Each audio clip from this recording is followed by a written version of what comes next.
Good afternoon, good evening, good morning, wherever you may be across this beautiful blue-green Australian-shaped globe of ours. Welcome to. Why do I do that? Because I know a girl in Australia who's shaped just like that, and maybe she usually comes in sometimes on Tuesday night. Maybe we'll see her. Anyway, welcome to Real News Live. This is the Toxically Masculine Tuesday night show. We have that introduction. We still don't have Steve on it yet, but we're going to be adding Steve, especially since Blake, who was in the video, isn't here yet, but he will be here. He will be joining us a bit late, as he frequently does. All right, guys, welcome to the show. I'm your host, Mike Barrett, in Las Vegas, Nevada, joined, as I always am. You know, Brooks, you haven't missed but one or two shows on your own, you know, and usually when you're traveling, speaking, the very, very consistent man who you cannot spend 4 hours in a car with and not come away smarter, Dr. Brooks Agnew, somewhere in the Carolinas. Brooks, how you doing? And what are you drinking tonight? Oh, I forgot. I am drinking a little scotch and Dr. Pepper, and about halfway through, I'm going to go pull my Dr. Pepper I've got in the freezer out. It's going to be a slushy scotch Dr. Pepper. But anyway, Brooks, how are you doing tonight? And what are you drinking? I know it rained today in North Carolina, right? It rained today, so we did inside work. I did a bunch of trim stuff, and I'm just drinking smart water tonight, trying to rehydrate. I mean, it was rainy, but it was still muggy, and you still sweat a gallon. I mean, look, let's be honest, Brooks. Hydration is for pussies, okay? Speaking as a guy who had a kidney stone in 2013 from dehydration, yeah, it's for pussies. And the fourth member of the crew is here, TV's Blake Wally. Anyway, next we're going to go to Steve, because you're late, Blake. You don't get to go next. Join the man who's sitting kitty corner for me down there diagonally to my stage left, right, whatever you are. The amazing trail boss himself, Steve Doran. I wish I could say Dr. Steve Doran, but I think we're going to have to wait for that honorary doctorate in astronomy that you're going to be getting. Well, I'm waiting for Brooks to send me my Brooks Agnew University certificate as a doctor. That's right. That's what we need, is a Brooks Agnew University to give us all doctorates. Anyway, Steve, speaking of astronomy, is somewhere at high altitude in the continental United States. It is a secret location. He is going to be looking at the oblation of Tabby's star tonight, which will prove that the solar fission theory of planetary creation is correct, not NASA's accretion model. That's what Steve's doing tonight. Steve, hey, how are you doing there at high altitude somewhere in the United States? And what are you drinking? I'm doing good. I am waiting for it to get dark out so I can activate the telescopes and see what's going on up there. Yeah. And I am drinking a Malta Goya. Oh, yeah. You know, Steve, we're going to have to do an interview with you where you talk about your health information that you have for people. And just going to say that he would tell me this is the worst thing for my body that I could be eating or drinking right now. But I don't care because it tastes so fucking good. You know, you can see as an 80-year-old man how good I look. I know. You're the best looking 80-year-old dude I've ever seen. And you can still get a full erection with no Viagra. And which your girl has told me on many occasions. And I can still ride a horse. So I'm good. Yeah. I'm good. By the way, how is Bob? Is Bob with us, or?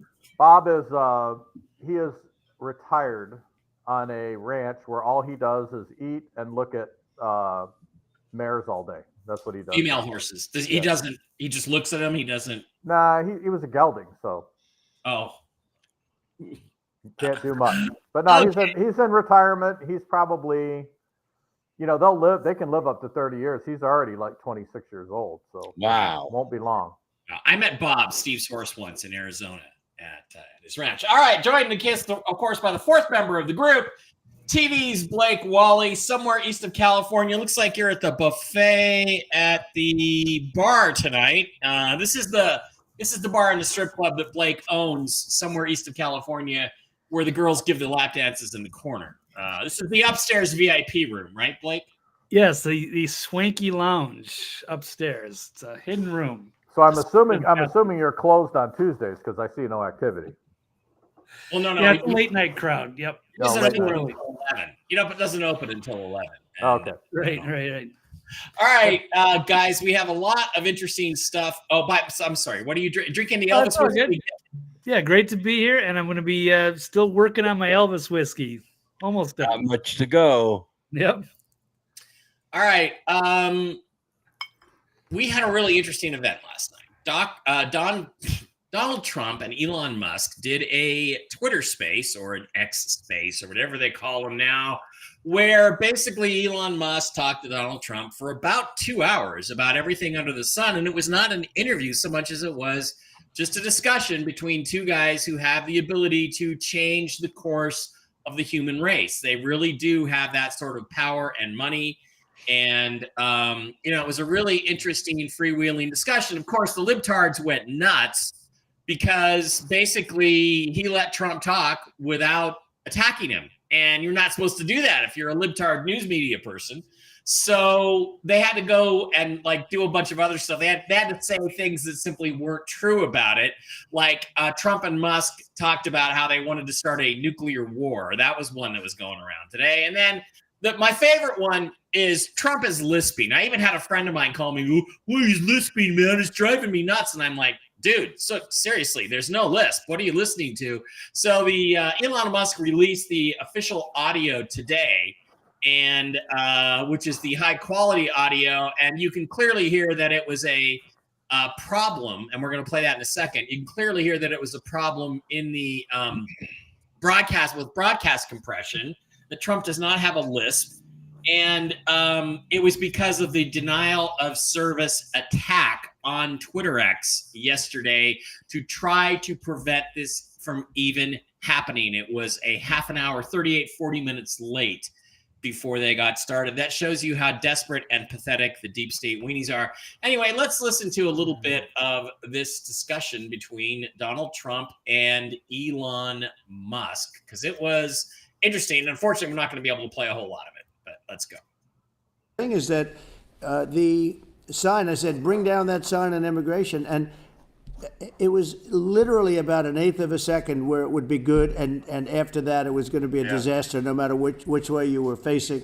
But it just had that perfect angle, which was exactly at this shooter. Very sad situation. Such a sad situation. As you know, we lost somebody that was great, Corey, who a firefighter, a great gentleman, a great Trumper. He was just a fantastic family and a fantastic man. And a friend of mine came up, Elon, and said, I'd like to give the family some kind of help. And I said, that's great. He said, do you mind? I said, I don't mind at all. And he wrote out a check for $1 million, gave it to the wife. And, she said, this is really nice, but I'd rather have my husband back, which is a nice thing for somebody to say, to be honest. Sure. She's great. The family is great. And we raised a lot of money for them and for two other gentlemen are unbelievable people also. They were hit really badly. They thought they were not going to make it, and they did. The doctors in the Butler area, I tell you, they were incredible. They saved the two, and they were really hit tough, both of them, equally. And we thought, my first question was, because I heard bullets flying over me. I said, how many people were killed? Because we had a massive crowd there, a tremendous, thousands and thousands of people. And there was no land. I mean, it was all people. So I said, how many people have been killed? Because I knew there were other shots being fired. Sure. And they said, we don't know yet, but some people have been badly hurt. And I have to give the Secret Service sniper, they call him, or sharpshooter, but sniper, because he didn't know there was a problem. He's an extraordinary shot, obviously, and he didn't know there was a problem. And he was able to pick it all out within 5 seconds. And he used one bullet from very far away, I guess probably about 400 yards. The shooter was 130, but he was on the opposite side of the field and the podium. And he saw the smoke and the flame from the gun, immediately recognized it, and immediately took a shot. And it was one perfect shot from very far away. And if he didn't do that, Elon, he would have.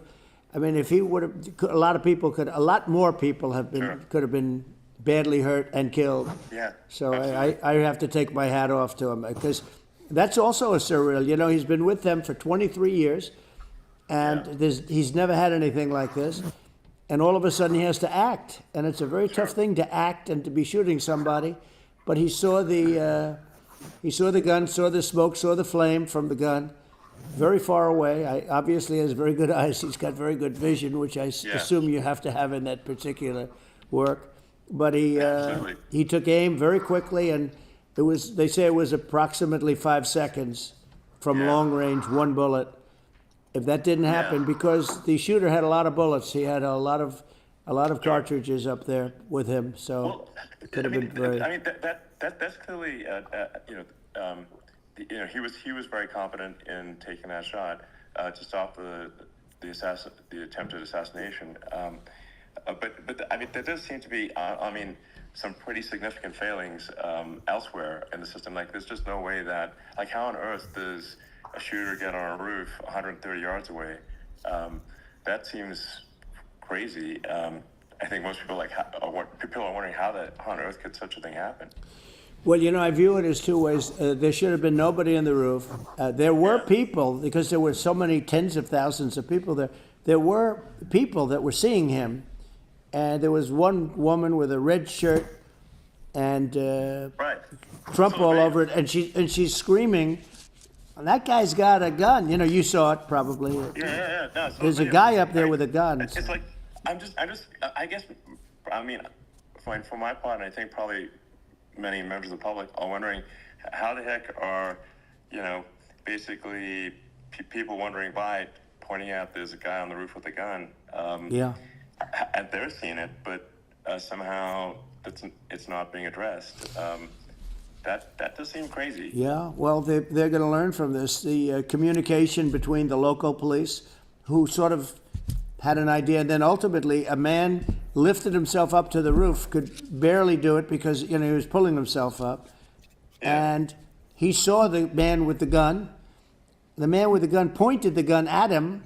He thought he was probably going to get shot, but he was like pulling himself up, and because of that he couldn't get to his gun, and he fell down, actually very badly hurt his leg, his ankle. I hear very badly, but he fell down, and he did, from what I understand, he did say there's a guy up there with a gun, and the shooting started very quickly after that. I think it forced the shooter to go maybe quicker. You're supposed to be a very good shot. My sons, Don and Eric, they can't believe what happened, but they said from 130 yards. A bad shot would hit that target almost every time. They said it's like in golf, sinking a 2-foot putt. Yeah, it's not a tough shot. No, it's not a long shot. The Secret Service person had the long shot. He had triple the distance actually. So it was a terrible thing. It's hard. I have to say this about the Secret Service. When I went down. And, I went down based on, I think they're screaming, but other people also, because people saw this happen. You had so many people. One of the miracles was that nobody ran. I mean, if a gun goes off, the crowd control people showed us this. When guns go off, and it does happen in stadiums at a soccer match or some kind of a match, everybody flees. They call it a stampede, like cattle. But everybody, and a lot of people get killed with those stampedes. We had more people than you'd have at some of these matches or these games, and nobody left. You had a small group behind us in the grandstand, and that was full, and you look at it as it was taking place, and Normally they'd be running. They didn't leave. They saw that I was hurt. They saw a lot of blood, and they saw that I went down. And it's almost like they wanted to be with me. Well, out front, you had thousands, tens of thousands of people. As far as the eye could see, you had people in Butler, as far as the eye could see, and a lot of press too. There was, many cameras on watching this. It's what makes it so different, because normally things happen that aren't good, but you never have a picture of it. Here we have all these cameras shooting it. Yeah. So sort of amazing. But one of the interesting things was that you didn't have anybody flee. You didn't have anybody stampede. Nobody. And there were some people behind me. They stood up and they're looking like, I tell you, you want to have them in a foxhole with you. I want to meet some of those people because it's so different from what you heard. But so. Okay, I'm going to stop it right there because he finally said the thing that I think is really interesting. The most interesting thing. Did you see those people behind me? And we're going to talk about all the rest of this. Did you see those people behind me? He said. I want to meet those people. You know who was standing behind him, Brooks? You know who was standing behind him? Vincent Fusca. Vincent fucking Fusca. Okay? Mike Barra's buddy. The guy who I say has been impersonated by John F. Kennedy Jr. at least twice at Trump rallies. Look, he also pointed him out. He went back to Pennsylvania a couple weeks ago. He pointed Vincent out in the audience.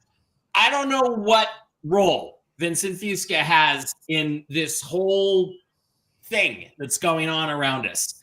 I know it's important. I know that the Vincent Fusca that Brooks met and that I talked to is not the same guy that is super important, but he is relevant to this somehow. And how bizarre would it be if Trump went to meet those people and he met Vincent and instead it wasn't Vincent again, but it was JFK Jr. impersonating Vincent. And the way you'll tell that is by his height, because Vincent is a small guy, about 5'7", 5'8", right, Brooks? 5'6", I'd say. 5'6", and about 130, 40 pounds. And if the guy standing next to Trump is over 6 feet tall, you're going to know that ain't Vincent. So that's what I thought was real important. The other things I want to turn over to you guys, my ballistics experts, to talk about, I thought it was very interesting that Trump, first of all, obviously he didn't have a lisp. His mic was a little hot, so the S's got a little hot.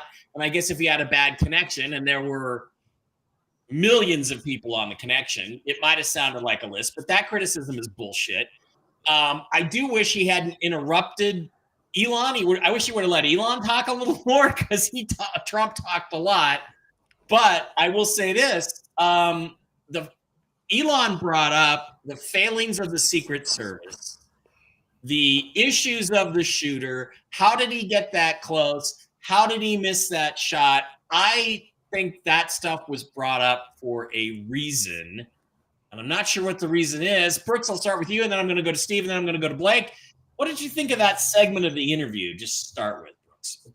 Well, I think what they were alluding to is that somehow a corridor was opened for this shooter, that in broad daylight, he was able to get through SWAT team, local cops, FBI, Secret Service, but there was a corridor left open for him. There were people that left their post.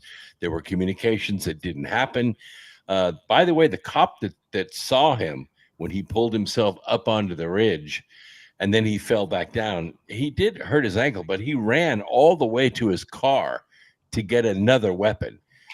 And if you look at the timeline, Crook started shooting 3 seconds after that cop saw him. So he spun around, pointed his gun at the cop. The cop went down. He didn't know if another cop was going to come over the rain gutter or not. He turned around 3 seconds later. He started shooting. Now that shows a level of professional control. Somebody that's been doing this, practicing over and over and over again. And the first 3 shots were actually very measured and very close to the target. Steve, do you agree with that? I totally agree with that. I don't know if a corridor was left open or they actually led him in. But regardless of how he got in, it was totally orchestrated, because, a person that is a crazy lunatic that wants to kill the president or whatever the case may be, typically they're going to get caught before they get too close, unless it's a setup.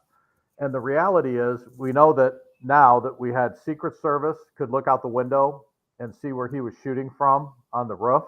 Mm-hmm. They should have had somebody on the roof in that location, which the former Frito Bandito security lady said that it was too steep, but normally they would have somebody on there, which is BS.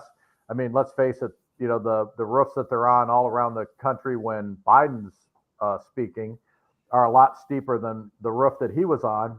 And again, the shot wasn't that difficult. They probably took him out to Arizona. As Mike knows, I train people all the time. I can get people, shooting very well in about 8 hours time. I can get you shooting to where you're competent in about 15 or 20 minutes, but you give me 8 hours and I'll have you shooting pimples off of gnats behinds. So, the whole thing was orchestrated. There's no question about it at this point. There's no reason in the world that he should have been able to get in the location he was in. And then the other part of that is, I really am taking issue with that policeman who ran away to go get another gun. Yeah, you pussy. I mean, what the hell Yeah. is that all about? If I'd have just had my snubby, I would have taken 5 shots at him just so that it would alert everybody else. Right. That And he's there. he had a body cam. The body cam was on. He could have said over his body cam, Yep. there's a shooter on the roof, somebody. So why did he run away? Yeah. I mean, I think it's more than cowardice. All right. So do you agree though that it's an easy shot even with iron sights? Oh yeah. I mean, let's face it. United States Marines, they take young kids who've never seen a gun, never held a gun, never had any contact with, any kind of weapon or ammunition, and at 500 yards, they have to shoot a man-sized target. So to take this kid and actually do a one-on-one with him over and over and over again for months, totally proficient. Sure. Okay, and Steve, can you hold your mic a little closer? You're a little Sorry. muddy. You're a Is that little. better? It's just a little muddy. That's much better. When Okay. you don't have to do it when you're not talking. No lisping. Yeah, you're lisping a little. Leave me alone. This whole thing stinks worse than Jenny Constantine's nether region. Well, it stinks like a conspiracy. This is bad. Did I say something? Did I say that out? Did I say that out loud? I'm sorry. So the question still remains. This has been memory hold by the media, but Trump and Musk brought it up again yesterday. They have on the order of 1 billion impressions as this morning on this thing. 73 million views. This was this morning in the hundreds of millions of conversations, almost 1 billion reactions, responses to it. So this got to people. So Blake, do you think this is being brought back up for a reason? And if so, got any suspicions on what it might be, what the reason might be? Well, we definitely have to. Yeah, I mean, we definitely have to keep that story alive and relevant in the media and keep people talking about it and keep digging in so that people will eventually have the truth. They're trying to, just wash it out of the news cycle. And there still needs to be a full investigation here. So it's been falling apart. They obviously don't want that to happen. Now it's being revealed that Ronald Rowe, that gets the now head of the Secret Service, I get them confused, but I guess they actually cut some of the agents that were doing the threat assessments. So yeah, it appears that this was all a big setup. And as Brooks said, looks like the snipers were just there to get the shooter, not to prevent anything. And the cop maybe should have taken a shot, but in a way, he kind of indirectly is maybe the hero and thwarted this all the best laid plans that they had just by distracting the shooter long enough to be just an inch off his target. Yeah, but the shooter wasn't an inch off. If Trump hadn't turned his head, he would have been hit. So he wasn't off. Yeah, he was off. You're right. That's a very good point. Now, Brooks, there's more to this story that broke today that I'm apparently not aware of. Before we start, I heard you were talking about it before the show. That this guy hung around with FBI agents. Apparently, he trained at the shooting range with FBI and other government people and BlackRock people, and was in a BlackRock commercial. And I've seen pictures of him, and there's this different guy that they say is the shooter. I forget his name, Matthew something. And he's got the guy has like 2 moles right here, and the dead body has those 2 moles, and the shooter, Crooks, doesn't have that. And so it's like, the picture of the dead guy looks more like this other person than it looks like Crooks. So I understand, however, that there's issues, there's things now going on with the bank accounts, the overseas bank accounts. Tell us about that. The Anons have cracked into the encrypted accounts, the 3 encrypted bank accounts. And between the 3 accounts, there's $4.5 million in there. Wow. Now, they've been able to identify several of the deposits, $100,000, $60,000, $80,000 in the different accounts. I think they accounted for something like $800,000 between the 3 accounts. The rest of the deposits, they can't trace yet, but they're working on it.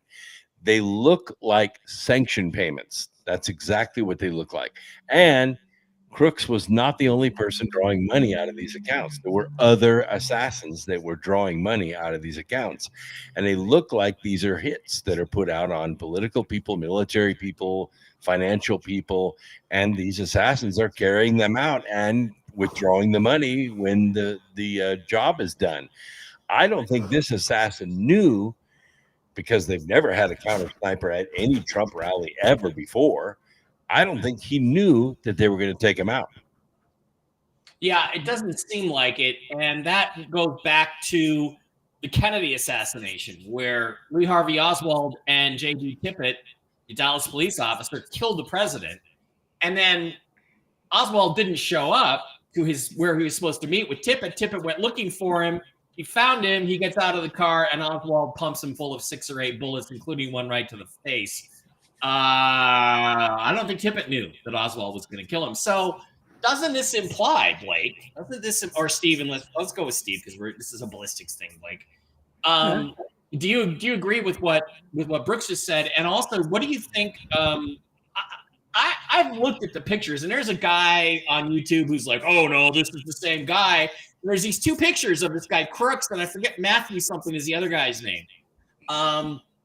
And the guy who got shot on the roof looks more like the other dude. So where is Crooks? Steve? Well, first of all, if you're involved in any kind of a political assassination, okay, regardless, unless you're like a Navy SEAL taking out some third world dictator, you can pretty much bet that your life is going to end within minutes of the assassination taking place. That's just a gimme. They're not going to have anybody out there that can get interrogated, they can talk to. They know that by putting them in jail and having them killed while they're in solitary confinement doesn't work, that the American people and the people around the world don't believe that scenario. So to capture him would have been an absolutely no. So, he could have been killed. Again, it's hard to tell, so I'm not going to say there was a different shooter on the roof. But if there was, then he was already dead. Crooks was already dead. So, it's just, and then the fact that they're giving them a bank account to draw off of, they do that quite frequently. It's a carrot dangling situation where they go, see, we put the money in the bank account for you. You can draw off for your expenses, anything you need, anything that needs to be done. Take the money out of that account. When the job's over, it's all yours. Well, when the government finds it, they seize it, right? So they're not out any dough. So the thing is that anybody, in my opinion, who was involved in that hit, I'm trying to hold it up. Anybody who was involved in the actual shooting portion or getting people ready to shoot are probably no longer with us. They're probably taking a dirt nap out in Arizona somewhere. Yeah. Well, that sounds like a plan. Okay, so Blake, I don't think it's an accident this was brought up right away, and I don't think it was just for political purposes. I think this signals they're going to move on this, and by that I mean Trump and Musk and some other people are thinking about moving on this. from the political perspective, do you think that Trump, that they are doing this to try to expose this? And if they were, this is a good question. Somebody brought it up over here in the, I'll tell you what, I would have said this was planned by Trump and Musk if they had talked about the shares that were shorted. They didn't talk about that, but they did not talk about that. But what do you think? What do you think about the whole political picture now? I mean, doesn't this mean that there has to be something serious in terms of an investigation now on Trump's side of things? I'm disappointed, actually, that he didn't say, yeah, the Secret Service and the FBI, there's something wrong there. I'm disappointed he didn't go after him. Maybe he is trolling. That's a great theory, because maybe they're trolling and they know a lot more than they're letting on. And that, Trump would have all kinds of insider info. Plus, he would have loyal members of the Secret Service, not just, the whistleblowers, maybe other people that have just come out, exclusively to him to tell him the inside baseball. And he wasn't supposed to survive this attack. So if he knows something, he could just be playing around with them and getting the, panicking the deep state or what have you. So we'll see what develops out of that. But but do any of you guys have thoughts on that? Like, why doesn't he go more aggressively after they tried to kill me? Why doesn't he go more aggressively after that, Brooks? Well, it goes back to the convention when they played Puccini's Nessun Dorma, the final opera from The Sum of All Fears. The plot has been foiled. The plotters are being tracked down and dealt with, but it's all behind the scenes. The general public doesn't know about it. But Blake nailed it. There are a billion people out there that may have never heard about this because the press has suppressed it. And they don't go searching for it. They expect to see it on their news, but they don't. So them casually discussing this, there are now a billion people go, what do you mean somebody took a shot at Trump? You mean it really happened? 1/8 of the human race heard that interview yesterday. Let's face reality. Okay, if someone had abused a dog publicly, there would be a blow-by-blow of the incident, of the investigation, moment by moment. Every time you turned on the news, there would be a news segment of where they were at in the investigation, how they're going to prosecute this guy, how they're going to put him in prison, blah, blah, blah. But the president, there's an assassination attempt on the president. You heard about it for, maybe a day, and then they quit talking about it. That's unheard of. It just blows my mind that they didn't do the same thing that they do with every other major. Well, it doesn't even have to be major, but that they do with every other similar type crime. Yeah, shot it down. They shot it down with the Biden withdrawal from the race. Yep. What was it, a week later? Was it 6-7 days later? Was it the following Sunday? Yeah, but even the week prior, they really weren't doing a whole lot with it. Right. Yeah. There were news organizations that were reporting that Trump fell down when there were some loud noises. Right. Yeah. He's a coward. He's a coward. He fell down. Right. You're absolutely right, though, Steve. For instance, if there was a candidate for vice president of the United States who was maybe a heartbeat away, if his girl boss got elected, a heartbeat away from the presidency, that once drank horse jizz, you would think that would be a big story. It would be all over the place. But it's just not there. That sort of animal abuse is. No, he didn't do that. Haven't you seen all the things online? You Google it and they say that's not true. It never happened. That's right. It just says that's not true. All right. Anything anybody wants to wrap up on this? Any other thoughts about the Musk interview? And again, 1/8 of the human race heard this conversation yesterday. And the discussions about nuclear war and things like that were very frank and very interesting. And by the way, Elon, I'm just going to correct you on this. Nuclear war would not be the end of the human race. Okay. The effects are relatively local. And it would not be great. There would be a lot of issues, but hundreds of millions or even billions of people would survive. So stop that, Steve. Whatever you're doing. What am I doing? Go ahead, Brooks. I don't know. Well, I think it depends on how many bombs. if it's 5, 6 nukes and the mullahs are red misted, the world would go back to normal in a matter of weeks. If there is an exchange and you have 100 nukes, then you have a possibility of a nuclear winter and widespread contamination from fallout, depending on the weather. But you're right. I mean, there have been over 2,600 nuclear weapons exploded on this planet, and we're fine. And by the way, nuclear winter is overrated. We already learned that from the Gulf War when Carl Sagan went on and said, based on all of our nuclear winter calculations, if they blow up the oil fields and set them on fire, we're going to go into a nuclear winter. That categorically, flatly did not happen. So again, this whole like On the Beach. You remember the movie On the Beach? Oh, there's this cloud of radiation going around the earth, and that doesn't happen. If you're in Australia and you didn't get nuked, you're not going to have any problems. Australia's still going to be there. You're just going to have to make sure you produce your own everything. All right, so that's interesting. Maybe we'll come back to that. But we will come back to that in the Ukraine war segment, which is going to be very, very interesting. But yeah, I hate this. I'm just going to say this right now, and you can quote me on this. You can take a video. Here, let me go full screen so everybody can take this video. Nuclear war is overrated. Okay. All right. So nuclear war is overrated. So something else happened yesterday, which really, really, really got under my skin. And I want to play you a video of a British constable who had something very interesting to say to the American people yesterday or the day before. And let's switch over to that right now. Here we go. Listen to this guy. Really listen closely to this guy. You can. Country committing crime.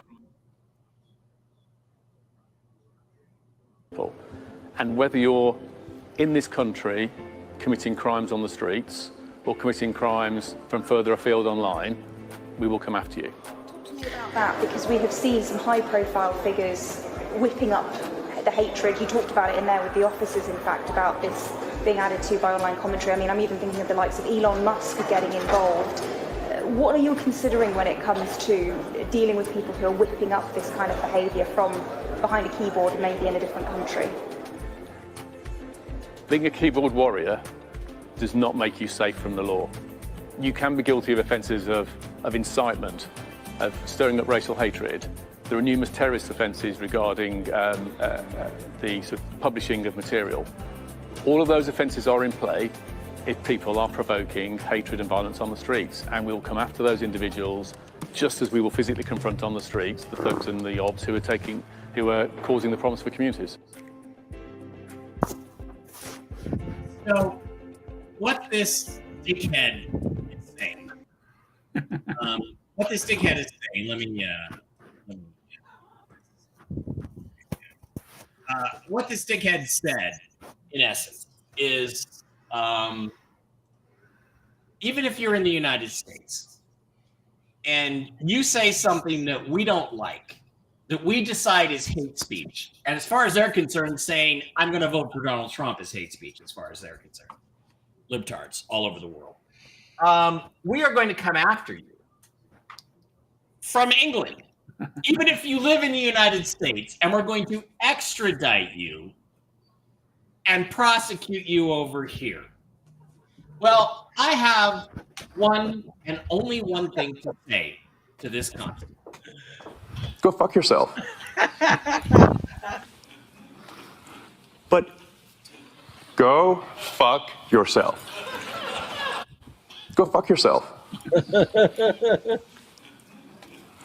But go fuck yourself. Okay. Yeah, thank you. Goodbye, Elon. Thank you. Go fuck yourself. Okay. Actually, you know what? Take a step back. Take your dick in your hand, and fuck your own face. All right, I don't have the Tom Cruise clip. Have you ever seen that? What is it? Les Grossman. Les Grossman. Fuck your own face. I don't have that clip. Tropic Thunder. It's so good. I didn't even know it was Tom Cruise to the end of the movie. I think I was like 10 minutes into the Grossman thing, Les Grossman thing, when I realized it was Tom Cruise. And I'm like, oh my god! And Steve, you look like you haven't seen the movie. You got to see the movie. No, I haven't. Mr. Wow. Whatever the hell your name is, take a step back and fuck your own face. Okay. Here's the thing, though, that's interesting. Mike, they'll be here to get you on Monday. Yeah, they would not attempt to do this unless they thought that the Harris-Biden administration would cooperate with them and help them. I got 4 words. Yep. Get off the island. Yeah.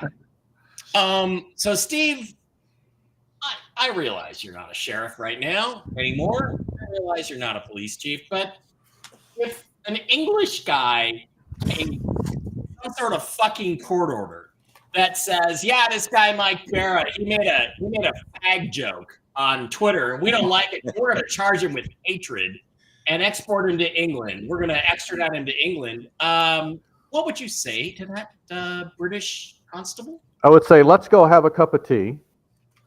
And then I would say, hey, would you like a tour of the jail? And then I would put him in one of the cells. I would go, you have no authority here. You're coming into this country, and what you're doing is illegal. So I would turn it over to the prosecuting attorney and say, give me something to charge this guy with. But I absolutely would not cooperate in any sense of the word. So, and most people wouldn't. I mean, the only way that extradition really works is if you are, like he's trying to use the word terrorism, like Mike Barra saying what he said is a terrorist act. And so as a country, they can come after Mike Barra for terrorism. Well, saying something that goes against the woke, politically correct crowd is not terrorism. I'm sorry, it isn't. Maybe it is in your country, but it isn't in ours.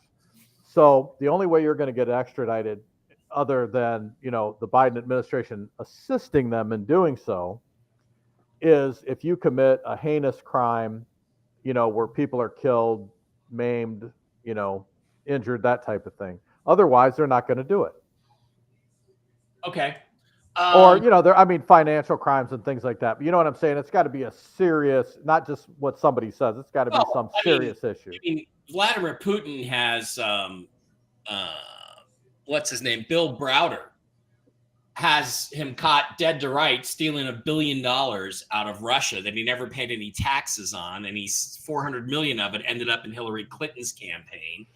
And they haven't extradited Bill Browder, but he is a criminal of the highest order. And so the whole financial thing, no, fuck you. Okay? But I mean, he's one of these guys. He thinks he's got power that he doesn't have. And again, they are trying on a global scale to intimidate people to keep their mouth shut and, walk lockstep with the party line. That's exactly what they're trying to do.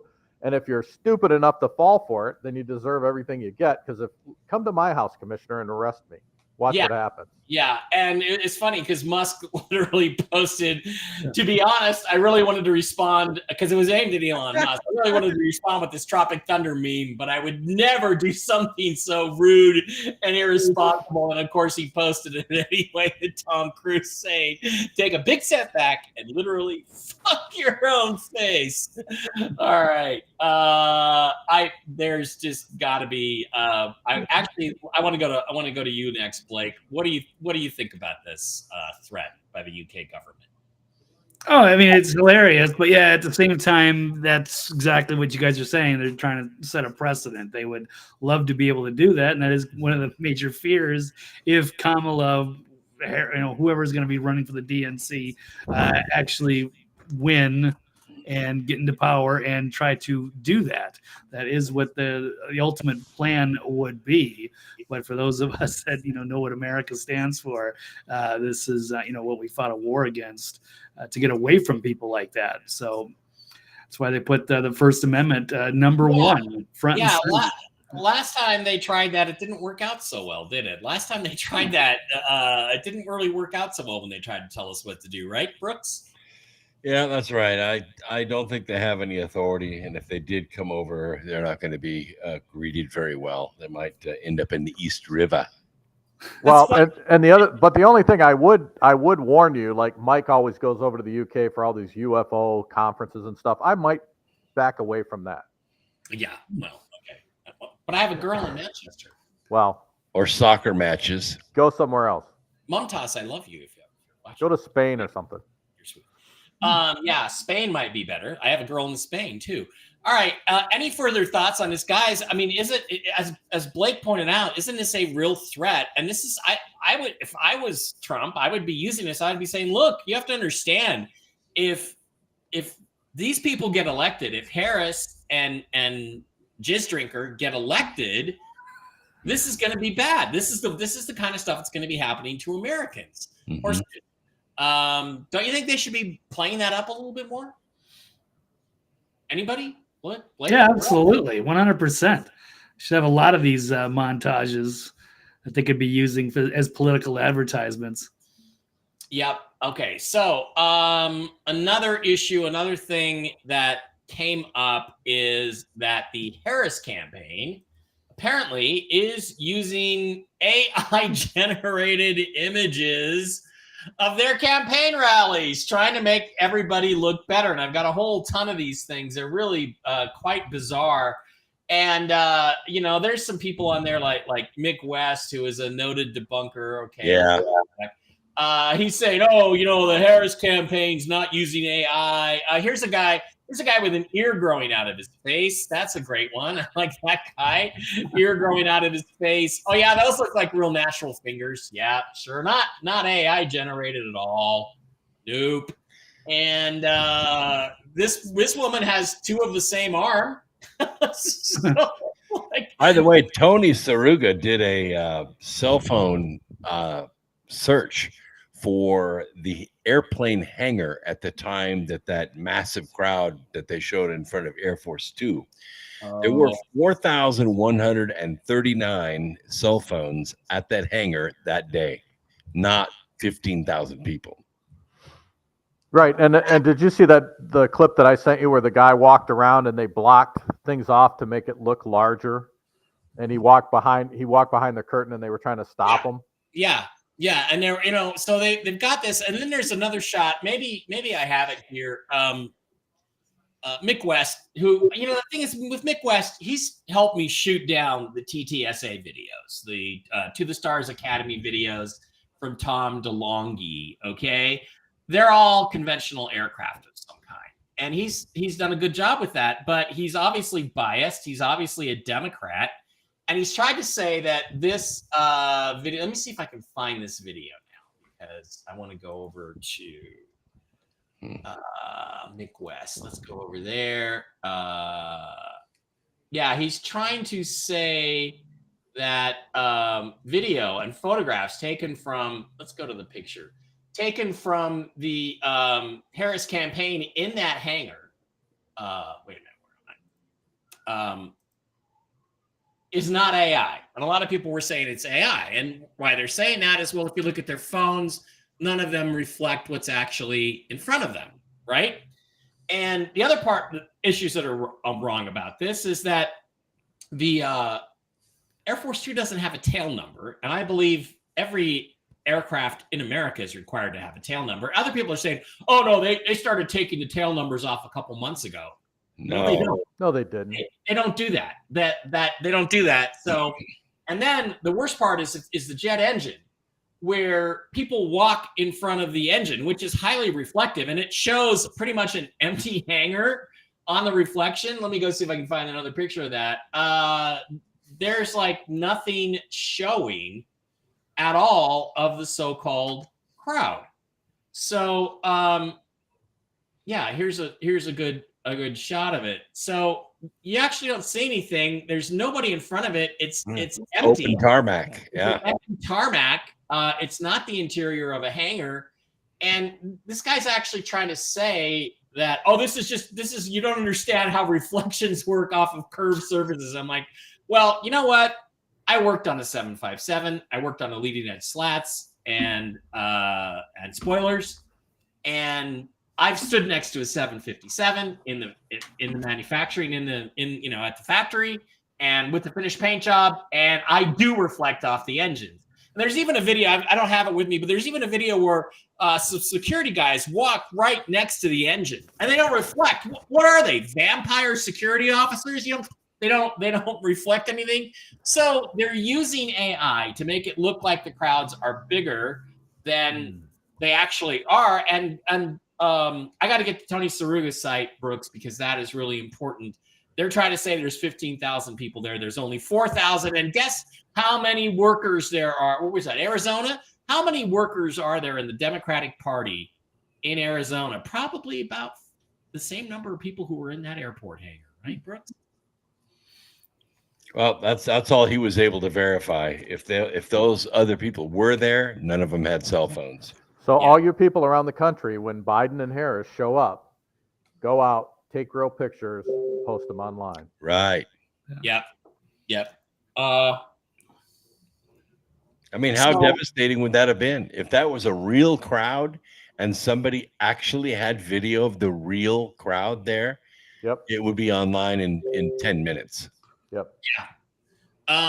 Yeah, okay. good point. There's no video. It's just one picture. Yeah. Nothing, just the one picture. Yep, Look video at at Trump all. events. At Trump events, there are 6,000 live feeds going at any given moment. Yeah, even like 5-10 second clips or something.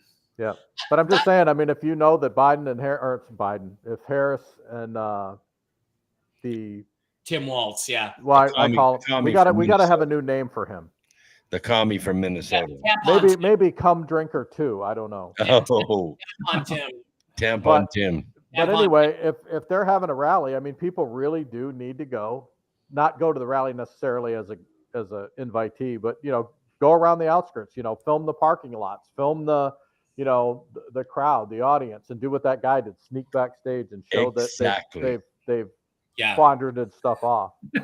It's launched 1,000 memes. That's mine. When you attend a Kamala Harris rally, this is what happens to you. That was a pretty good one. And the other thing we haven't talked about yet is that Kamala Harris picked her vice presidential candidate between this show and the last show. And it's Governor Tim Walz of Minnesota, who not only has stolen valor issues, but apparently the rumor has it that he drank horse jizz at one point. And we got a lot of issues with this guy. Let's go through them real quickly. I'll try to. Do you not want? It looks like that image is disturbing you, Steve. So I'll take it down. Oops. No, I was looking at Dog Meat. Said we still hadn't answered his question. I don't know what his question was. Oh, yeah. I don't know. Like Trash Pandas calls him the horse swallower. Yeah, Dog Meat. I don't know if I remember you under that name from X. No, I don't know if I remember you. Just so you know, I don't know if that was your question. But look, here's the thing with Tim Walz. So I want to set this up, and I want to go to Blake first. Governor of Minnesota, apparently widely disliked. There is the story out there that he once drank horse jizz because he lost a bet on a prank. He was really, really big on pushing the woke agenda. He was really big on forcing people into their homes, using Gestapo tactics against the people of Minnesota who didn't want to take the vaccine. He, again, probably stole his election as well. I was in Minnesota when Norm Coleman got the governorship stolen from him twice by the Democrats. In both cases, they miraculously found boxes of votes, all for his opponent under the stairs 3 weeks after the election, and the Democrat won in both cases. Just shocking. Yeah. Oh man. He also has issues with. Apparently, he was a real big friend of the gay lesbian agenda, big LGBTQ guy. Wow. And people have noticed that when he's around his wife, he never touches her with any affection. He actually shook her hand at the rally instead of going in for a hug or a kiss at the rally where he was introduced by Kamala Harris. And so a lot of people think he's gay. And it turns out that he's got stolen valor issues. He basically said he had served in Iraq, that he deployed to Iraq and Afghanistan. He was in combat. That is all a lie. He said he was a command sergeant major. He never made it to that rank. He retired when he found out that his unit was going to be shipped out to Iraq and combat, National Guard unit. He retired, which is his right to do, but it shows that he's a pussy and a coward, and he's been lying about it his entire political career, and that issue appears to not be going away. So I want to ask you this, Blake, just to start out. First question is, what do you think about this guy, Waltz? One other point I want to make. I think the reason she picking Tim Waltz is very interesting. She didn't pick Shapiro. Shapiro had a lot of issues. Tim Waltz has more issues, I think, than Shapiro did, the governor of Pennsylvania. So if your fallback position is the governor of Minnesota, what does that tell you about what the ground truth is in Minnesota? It tells you she's losing Minnesota. And she cannot win the presidency if she loses Minnesota. It's that simple. If she loses Minnesota, she's losing everywhere. And I think that's why she got picked. So, Blake, I just want to ask you what you think about all that setup. And do you think this guy even I think right now I'd say he makes it to the convention. I'm not sure he's still the candidate by the time the convention's over. What do you think? Yeah, there's a lot to unpack there, but I guess they're targeting the Midwest. That's the big battleground there. So that was their pick. They couldn't take Whitmer, so they had to take Walz, which seemed like an appropriate pick for about 24 hours, and then everything became quickly unraveled. And I guess he can escape the scrutiny on a local level in the state, and was able to, this imposter from Nebraska who became the governor of Minnesota. But under the national scrutiny and now being a potential VP candidate, it's gone very badly. And yes, he's been exposed as a tyrant in many ways, lots of red flags. And yeah, the stolen valor one is probably arguably the worst of all of them, but there's so many where he should, Tampon Timmy should just be DOA. Yeah, maybe he makes it to the convention, but I think it looks like it's going to be a liability. And for Minnesota, I mean, they should recall this guy in light of all of these scandals and problems that this guy has been involved with. So, and it should be they should be embarrassed now. Time to look in the mirror. There's some smart people there. They've been just falling in this cult of just voting, DFL or whatever, in the Democrats. And now it's time for them to switch gears. So that's what they do. I think Trump won Minnesota in 2020, quite frankly. I think he won for a while. Steve Doran, what do you think of Tim Walz? And do you think a closeted gay man who lied about his military record to get elected to public office should be a heartbeat away from the presidency? Absolutely not. I mean, let's face reality. I mean, the guy could have went forward and said, hey, I've done 30 years as a Marine Corps Reserve or whatever he's done. And, it's still honorable. I mean, let's face reality. You don't have to be in a special operations unit or MARSOC or any of that stuff.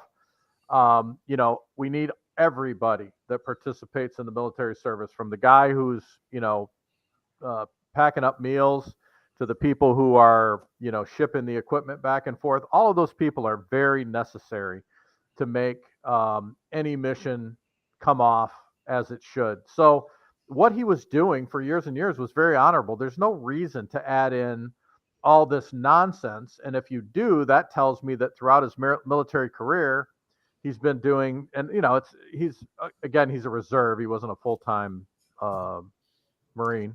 Yeah. But that tells me that he's been doing it his whole career. Well, when they went to, it's like Joe Biden talking about being given a scholarship and being number. I mean, it's the same crap. And he's sitting in the office of the president. Well, yeah, it's amazing when he went from being a play soldier to wanted to make him a real soldier. He retired real quick. Exactly. Brooks, what do you think about this guy? I think he's a huge net drag on the campaign. And by the way, I'm going to remind you, I don't have a lot of time to talk about the polls, but Rasmussen and his spokesman keep talking about why are we the only ones that have done any polling since she picked this Tim Waltz guy? None of the other liberal media polls, there's a lot of fake push polls. They're not actually polling anybody since she picked Waltz. They're still trying to say, oh, she had this bounce after she was announced as a Democratic candidate, which may or may not be true. I tend to think it's not true. So what, I mean, do you think this guy's a net drag on the campaign, and her campaign's already bad enough? Do either one of them come out of the Democratic National Convention as the candidate for president or vice president? Brooks, what do you think? Well, vice presidents typically don't have much of a bully pulpit while they're vice president. So once Joe Biden stepped down, Kamala Harris should have come out and said, okay, now I want to show the American people what I can really do. But she's been AWOL for 23 days. She doesn't give any interviews at all. I don't think she picked Walz. I think Walz was picked for her. I think Cooper and Gay and all these, Gavin Newsom and Big Gretch, I think they all backed out because they said, no, wait, if Kamala's in, I'm out. I think what they did is they picked Walz for her to force it into a brokered convention. When we go to the convention, it's all hands on deck, and then you're going to see the big sharks come out. And you're going to see Kamala Harris evaporate. She's not going to get any votes at all. Right now, she has the superdelegates because the FEC is temporarily allowing all this money to stay in that account. Right. But if the FEC steps forward and says, no, we can't have foreign money. You can't have these smurfing accounts. All these funds are frozen. Right. The DNC's broke. They're broke. So they have to go to a brokered convention, and that's where the free-for-all begins. A brokered convention. Yeah. The thing is that we all know who's really running everything. Right. It's not Joe Biden. No. It's Barack Obama. Barack Obama reportedly didn't want Kamala Harris. So did he push Tim Walz on her, knowing that all this stuff would come out, to discredit her campaign, make her look like an idiot for picking a horse jizz drinking vice president who's gay and lied about his military record? Do you think that's a scenario here, anybody? Pliable scenario that Obama actually wants all of them knocked out by the convention? I don't know, pave the way for Big Mike, or what's the plan after that? Any thoughts?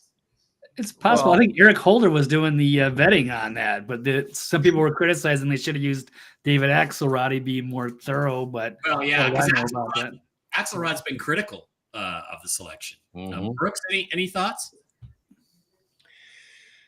Well, I think what they're trying to do is create a presidential race that really doesn't have any viable candidates. They wanted to kill Trump, and they're going to try again. And we had Jamie Raskin come out and say, look, if you elect him, we're going to refuse to seat him, and we are going to fight immediately before he's inaugurated, and you're going to see a civil war. Which is ultimately, I think, what they want. But yeah, I mean, it's weird, Jennifer Flaw-Doring, my co-host on my Monday and Wednesday shows, remote viewer, psychic, call her what you want. She said, I don't see an actual election in the fall. And I'm like, we're kind of headed that way. Now, Brooks, you think the same thing for completely different reasons, but it's yeah, I mean, I think they're going to say, wait a minute, you can't have an election with only one candidate. Yeah. So well, yes, we're not going to have an election. They'll do something. They'll write an executive order. Now, here's another scenario for you, which I think is pretty interesting. Joe Biden actually did an interview the other day. Joe Biden, Dementia Joe, who is one step away from being removed on the 25th Amendment, did an interview the other day. That's one more interview than Kamala Harris has done since she got picked. Let's listen to what Dementia Joe had to say. Look, the polls we had showed that it was a neck-and-neck race. Would have been down to the wire. But what happened was a number of my Democratic colleagues in the House and Senate thought that I was going to hurt them in the races. And I was concerned if I stayed in the race, that would be the topic. You'd be interviewing me about why did Nancy Pelosi say, why did so, and I thought it'd be a real distraction. Look, the polls. People are now saying, guys, they're now saying that they think Joe is going to jump back in at the convention. What do you think about that? That's what happened in 1940. Yeah. Well, and Roosevelt wasn't even on the ballot, and he won 86% of the delegates at that broker convention. I don't know. Any thoughts on that, Steve? Do you think they've obviously improved on Joe? He's gained about 6 inches in height, and got a new Joe out there. He's looking good. Could new Joe do better than old Joe and better than Kumswalla? Possibly. I mean, the deep state is going to appoint whoever they want. I mean, that's the long and the short of it. Whoever they say is going to, take those positions, those are the people that are going to get selected at the Democratic National Convention, in my opinion. Mm-hmm. Interesting. Okay, Blake, any thoughts on this particular subject? Do you think Joe jumps back in? I think he probably wants to, and his family probably wants to, but I don't see how anybody would let him not the top of the DNC. I think he's done, and I just don't think there's any enthusiasm. I mean, you had a lot of Democrats that have already kind of come out and admit oh, we're glad that he finally stepped aside, even though they pretended like he's sharp and everything's great. But privately, they knew he was. They weren't. So I think they'll find somebody else to get some enthusiasm, whether it's Kamala or whether they sabotage. Maybe you're right. They're going to Obama sabotaged it, and he's going to pave the way for Michelle or something. I have no idea. They got to have something out of left field to get the basics. Well, Kamala's STDs could get worse, and she may have to step down prior to the convention, and they may need to appoint somebody else. Yeah. Well, I hear that's the rumor that actually there's going to be. Well, you heard her niece is raking in the cash on a Hunter Biden style job with her law degree. That's nuts. Yeah. All right. Kamala never had any kids because she had so many abortions. She's sterile. Yeah. Yeah. As and we want her in office. As Antonio Montana put it in the movie Scarface, your womb is polluted. Okay. Polluted. All right. I can't do an Al Pacino accent, but guys, something else happened this week that is pretty interesting. There was a team of doctors in Brazil on their way to a major medical conference on board a plane, and this is what happened to the airplane.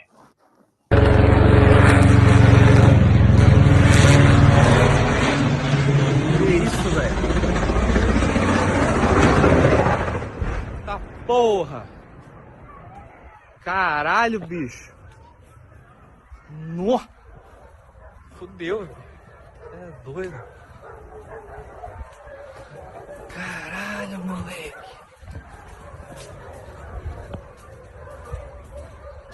Tá louco, bicho. Que isso, irmão?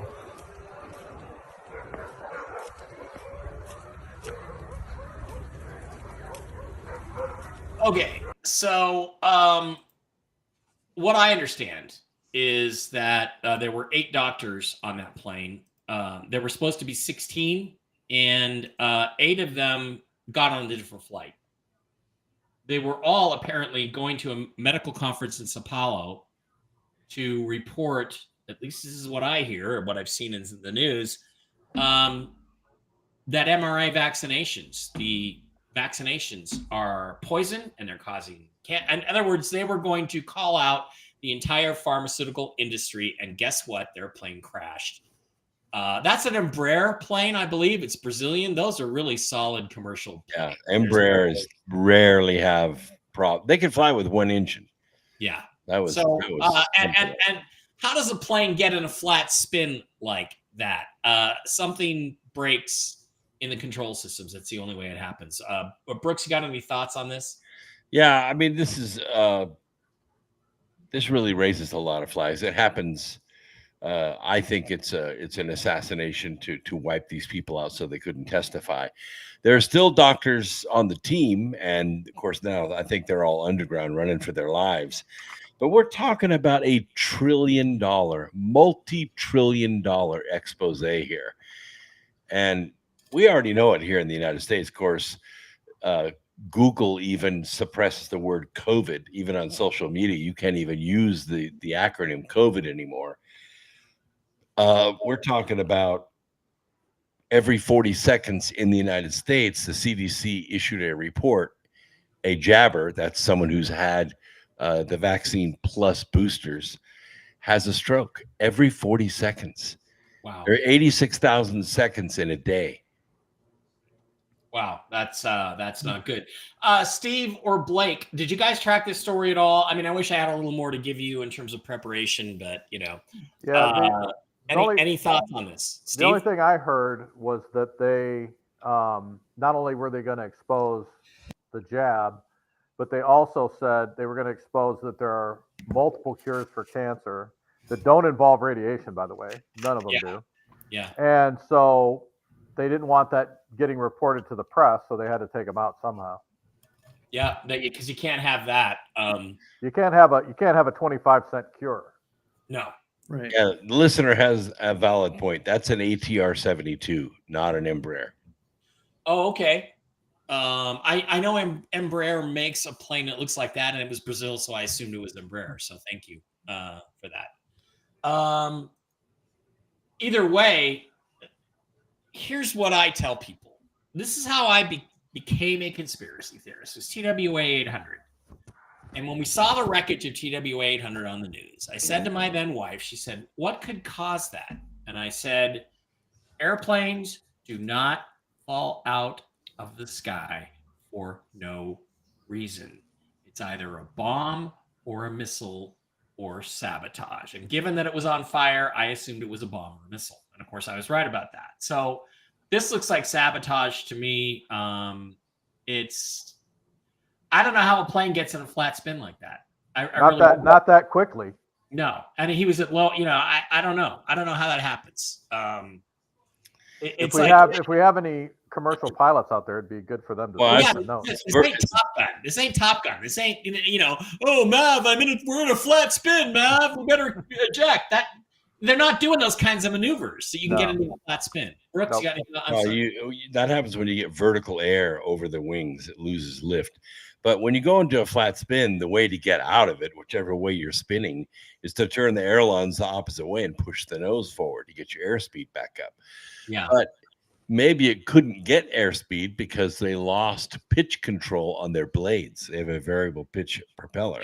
Yeah. That propeller goes flat. You have no thrust. Yeah. I think this is a story that bears watching in the future. Blake, any thoughts on this? Yeah, like Steve, I'd heard this was some, a cancer thing they had invented. Without going into too much detail, I just kind of on the surface heard, they're going to create a cure for cancer. So of course, you can never threaten the drug cartel. But whether it was vaccines or cancer or anything like that, that's what's going to happen to you if you threaten their livelihood. So it's not about uplifting people. 8 separate airplanes. Yeah. 8 separate flights. Right. So I think that's a story that bears watching. Okay, hey, I have some breaking news here, guys. I have the first picture ever taken of Donald Trump, Willie Brown, and Kamala Harris from the 1990s. Check this out.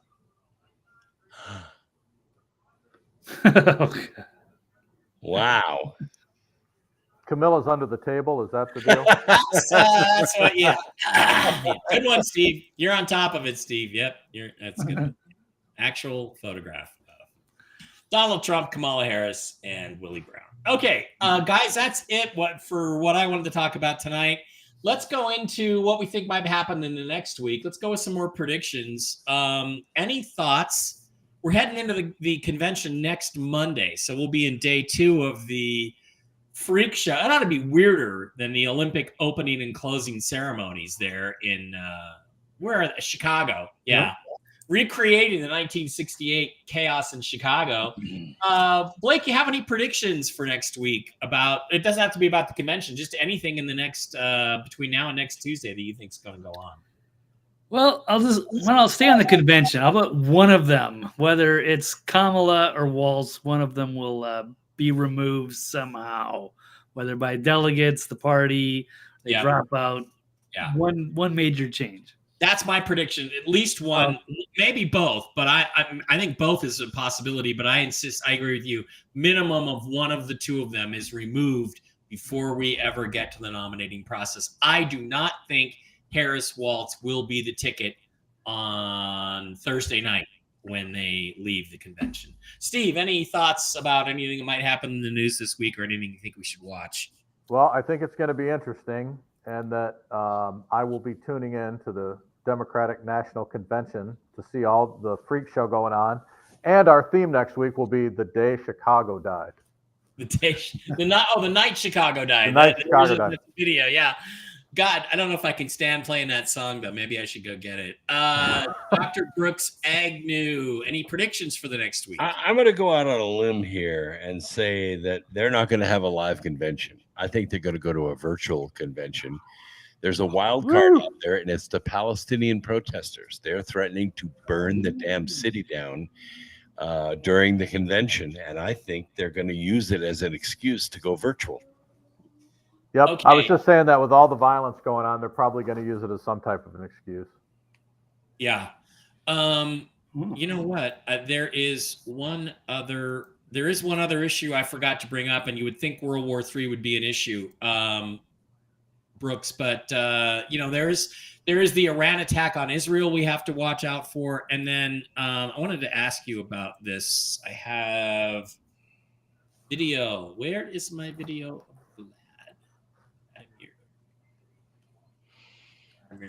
Putin. Putin. There were rumors that Vlad was going to come out and say, "You bombed a nuclear power plant. We're now going to escalate to a full invasion of Ukraine, and we're going to destroy it." He didn't quite say that, but he did say this a couple days ago, and I wanted to get your impression of it. Let me actually go to turn that one off. By the way, while we're waiting, Laura, the reason that we have to watch that kind of stuff is because we are reporting the news directly to you, and if we don't watch it, we can't report it. Yeah. I don't want to watch of the Ukrainians. They're trying to improve their negotiating positions in the future. But what negotiations could we even talk about with people who are attacking civilian infrastructure, or trying to create threats for nuclear industry facilities? What is there to even talk about with them? Okay, hey, we're back. All right, that didn't work as well technically as I'd like it to. But Brooks, I want to get your impression. Zelensky's saying we took back 76 towns from the Russians, which is, I think, probably extreme bullshit. I don't think NATO even has enough force on the ground. There are military jets now, American military jets in Ukraine. Vlad said, look, if you're going to bomb nuclear plants, we're going to go to war. He stopped short of actually declaring war on Ukraine, which he never had. But what do you think about this escalation of events where NATO... I'm worried about the escalation. The F-16s are an escalation. Of course, they've been blowing them up on the ground. There are some fake reports out there that the F-16s did an incursion and blew up an air base in Russia. Right. If there was, it was very minor. I saw some video from it. I think it was from a video game, not a real video. If that happens, if they actually are doing incursions inside of Russia with Ukrainian troops, not NATO troops, Putin will lock Kiev down. He'll just take the whole country, and there's nothing they can do to stop it. No. Relative to Iran, the big story is that they have all their missiles pointed in the right direction. They have hypersonic missiles. They have Korean nukes, and they're going to shoot them at Israel. Here's the deal. We have a nuclear submarine that's now in striking range of Tehran. The mullahs only make up about 8% of Iran. 8%. If you're going to go to war, you need two things. First, you need the right weaponry. And the second, you need national resolve. Right. They don't have it. They don't have it. So if the mullahs do anything, you're going to see a big mullah red mist, and it's going to be over in about 4 hours. Okay. Anybody else have any thoughts about the escalating war in Ukraine? I think Vlad's dead serious about this. I think he's had enough. And I expect that, look, it's the ideal time, right? If Iran and Israel get into it, then it's the ideal time for Russia to go on the offensive, the ideal time for China to go after Taiwan. And you've got this bumbling, stumbling idiot as, quote, commander-in-chief. Perfect time this next week, right? A comedian in charge of the Ukraine. A comedian. But the reality is, any major superpower, which Russia is still a superpower, who is attacked and they feel like they're going to be overrun, it's going to be all over but the crying. They're going to take everything they've got and totally decimate the Ukraine. So they're not going to stand by and go, oh, yeah, just walk in and take us over. And let's face reality, most of the images and things that come out of Ukraine are bullshit. Yeah. And normally I don't cuss on the show, but I'm going to say it again. Bullshit. Yeah, there is bad. Life in the Ukraine is almost like it has been all along. Yeah. Well, nothing's changed. That could get changed in the next week. And again, the point is, these are Romulans. If you run away from them, you guarantee war. Oh, sorry, that's Star Trek. These are Russian. You provoke them and you guarantee war. Look, I think they went after a nuclear power plant in Zaporizhia. I think Putin's had enough. I think we're headed toward really interesting stuff. Yeah, Zelensky plays the piano. He's a comedian and he plays the piano with his penis. He did that well. Yeah, he can only reach the white keys though. He's Hey, maybe Tampon Tim and him should get together. Tampon Tim and Zelensky would be a great come on. All right, guys, that is going to wrap it up. We don't know what's going to happen. I think my tacos are here. Love you. Thanks for being here. I'll be back tomorrow with Jennifer. We'll talk about, I think, the escalating war in the Middle East. Everybody and in Ukraine and in China. Everybody have a great Tuesday night. Be masculine, men. Be masculine. Remember, when a woman nags you, when your woman gets in your face, she just wants you to stand up and be a man and take charge. Grab her hair, give her a little spanking, show her who daddy is. That's what she wants. Dating advice from Mike Vera. Dating advice from Mike Vera, who's like that will get you killed. It works every time. If she's in your face, she just wants you to stand up to her. You don't have to spank her, but she'll like it if you do. All right. Talk to you guys later. Have a good one. I will see you tomorrow. I'm doing Whiskey and Wisdom, I think, with Mark, and I'm going to do the show with Jen